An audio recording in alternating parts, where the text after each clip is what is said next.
Samantala, sa iba pang balita, isa sa mga tututukan ng pamunuan ng Barangay District 1, Kawayan City ay ang mas pagliliwanag ng kalsada sa kanilang lugar. Sa panayam ng IFM News Team kay Punong Barangay Mark De Hoya, sinabi nito na ang streetlights sa mga kalsada, partikular sa mga bahagi ng eskinita, ang isa sa mga hinihiling ng mga residente. Aniya ngayong taong 2026, isa ang paglalagay ng karagdagang streetlights sa kanilang prioridad na matapos. Noong nakaraang taon, sinabi ng kapitan na nakapaglagay na sila ng nasa 130 streetlights sa iba't ibang bahagi ng barangay, subalit may mga lugar pa rin na hindi pa nalalagyan. Bilang tugon, patuloy ang kanilang pakikipag-ugnayan sa Local Government Unit of Kawayan para sa karagdagang streetlights habang mayroon na ring ilalaan na pondo ang barangay para dito.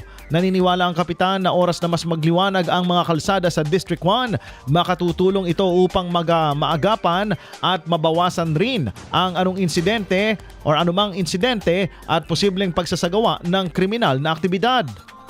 Isa sa mga kadalasang nire-request sa atin dito sa ating barangay, yun nga ang problema nila na may mga lugar pa tayo dito na madidilim.